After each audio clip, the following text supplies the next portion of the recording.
Hello student, आज हम +2 arts subject political science और चैप्टर हमारा कोल्ड वार जो चल रहा है उसके हमने कई क्वेश्चन कर लिए हैं। जैसे फीचर्स कर लिए हैं, कॉजेज़ कर लिए हैं और उसके इम्पैक्ट कर लिए हैं। तो आज हम कर रहे हैं means of cold war. Cold war के क्या साधन थे, किन साधनों से जो कोल्ड वार लड़ा जा रहा था उनके बारे में बात करेंगे। सबसे पहला है प्रोपागेंडा।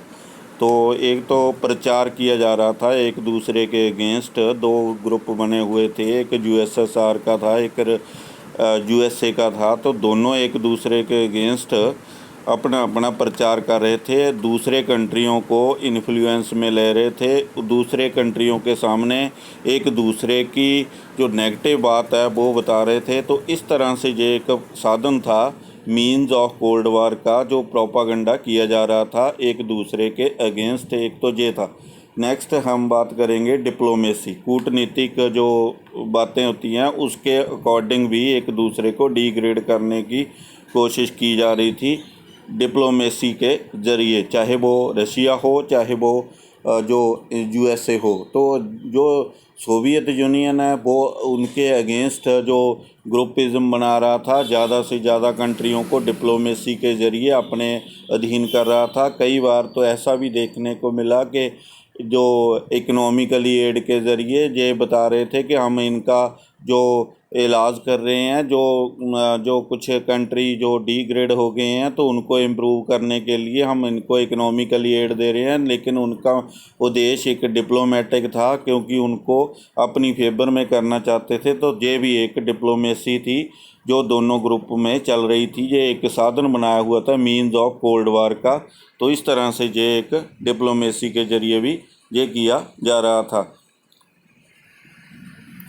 नेक्स्ट बात हम करेंगे कि जो स्पाइंग, जो जासूसी व्यवस्था होती है उसके ज़रिए भी, क्योंकि जो डेवलपिंग कंट्री थे उनको जो इकोनॉमिकली एड देकर पॉलिटिकली और मिलिट्री के तौर पर उनको अपनी फेवर में कर लेते थे। वहाँ पर एक जासूसी व्यवस्था इस्टेब्लिश की जाती थी जो कि एक दूसरे ग्रुप के हेड के ऊपर या दूसरे ग्रुप के बाकी जो कंट्री उनके मेंबर थे तो उनके ऊपर पूरी तरह से निगाह रखी जाती थी। तो इस तरह से ये एक स्पाइंग करके जो एक जासूसी व्यवस्था को इस्टेब्लिश करके एक कोल्ड वार का एक mean of cold war adopt किया हुआ था, जिसके ज़रिए कोल्ड वार लड़ी जा रही थी, एक दूसरे को डिग्रेड किया जा रहा था।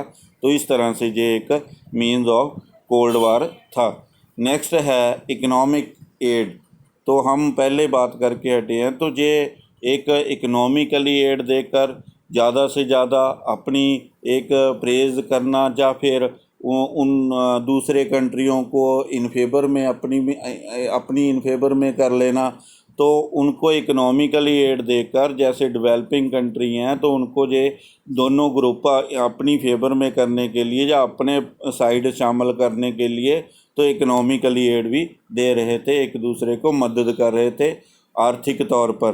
तो उस तरह से ये मदद का एक ज़रिया था, लेकिन डिप्लोमेसी थी इसके पीछे, जो ऑब्जेक्टिव और थे, जो एम्स उनके और थे। तो इस तरह से ये दूसरे कंट्रियों को एक डिप्लोमेसी के ज़रिए तो अपनी तरफ शामिल कर रहे थे, वो चाहे कोई भी साधन हो, इकोनॉमिक एड देकर भी इन फेवर में कर रहे थे।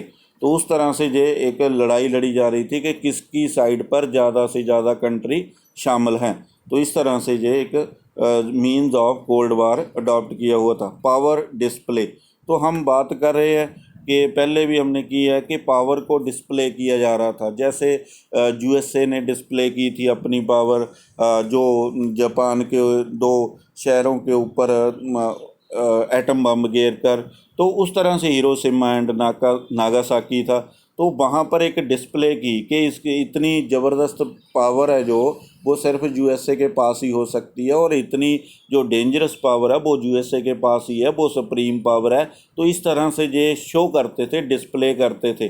तो उसी तरह फिर सोवियत यूनियन ने डिस्प्ले करना शुरू कर दिया।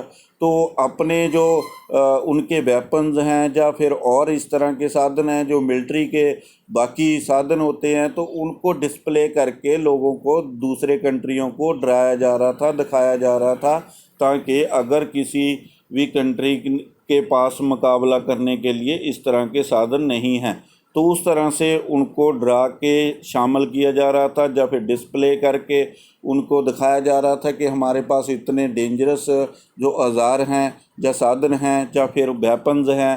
तो उस तरह से ये एक चीज़ें डिस्प्ले की जा रही थी दोनों ग्रुप्स की ओर से। तो हम आम ही देखते हैं, ये कॉमन बात है, जैसे कोई एक मिसाइल का कोई परीक्षण किया जाता है तो दूसरे ग्रुप को भी फिर उसके अगेंस्ट एक करना पड़ता है। तो उस तरह से ये एक कंपटीशन में एक वेपन्स की रेस लगी हुई थी और डिस्प्ले किया जा रहा था। ये भी एक मीन ऑफ कोल्ड वार था। तो उस तरह से हमने पढ़े हैं मीन्स ऑफ कोल्ड वार। ये जो हम देख रहे थे कि कौन कौन से means of cold war, propaganda किया जा रहा था, फिर डिस्प्ले था, फिर जो स्पाइंग था, फिर नेक्स्ट था इकोनॉमिकली एड दिया जा रहा था, फिर पावर डिस्प्ले किया जा रहा था। तो इस तरह से ये एक पावर को डिस्प्ले कर रहे थे। तो ये उन्होंने अडॉप्ट किए हुए थे, दोनों ने ग्रुप्स ने, जो सोर्स थे या मीन ऑफ कोल्ड वार थे। तो आज इस वीडियो में इतना ही है। नेक्स्ट वीडियो में अगला क्वेश्चन करेंगे। Thank you.